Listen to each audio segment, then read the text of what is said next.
today I'm going to talk about the portrait of Delphine LaLaurie. Mrs. LaLaurie lived in New Orleans in the mid-1800s, and she was quite possibly one of the most evil women to ever live in all of history. To say that she owned a lot of slaves would be an understatement, and to say that she was cruel to those slaves would be tragically understated. Nobody in town had any idea the extent of her cruelty until it was far too late. Everybody was so involved in attending her balls, her parties, they never suspected what a horrible person she truly was. Until one day, there was a fire in her mansion. Firemen attempting to save everyone from the burning building heard cries coming from behind a panel. And behind the panel in the wall, he discovered a secret hidden room that was dedicated to torture.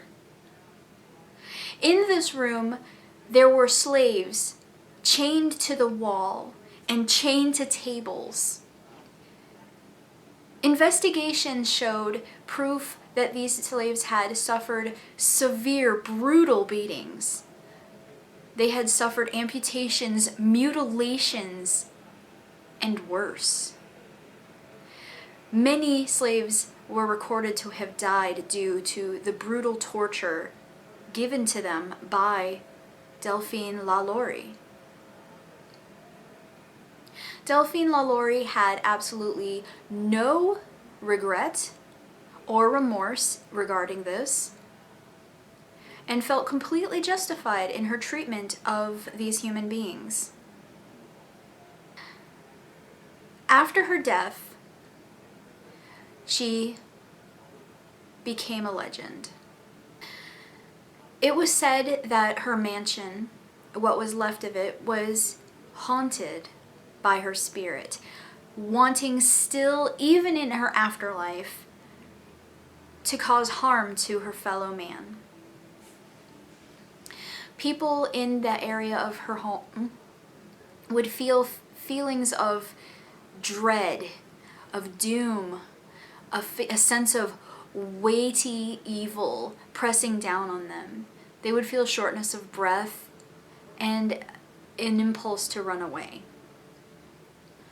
The haunted building became local legend, so much so that many years after her death, a local Mardi Gras artist was commissioned to do a portrait of Mrs. LaLaurie.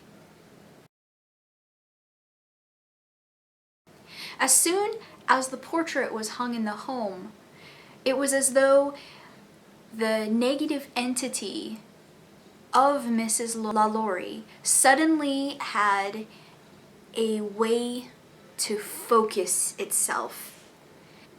The paranormal activity in the building skyrocketed. It went from simple feelings of dread and shortness of breath to pressure on the chest, people being scratched, people feeling nauseated, vomiting, people feeling lightheaded.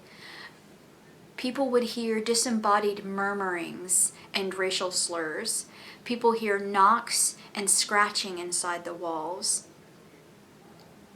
The entity seems to go wherever the portrait goes now, having attached itself to its own likeness.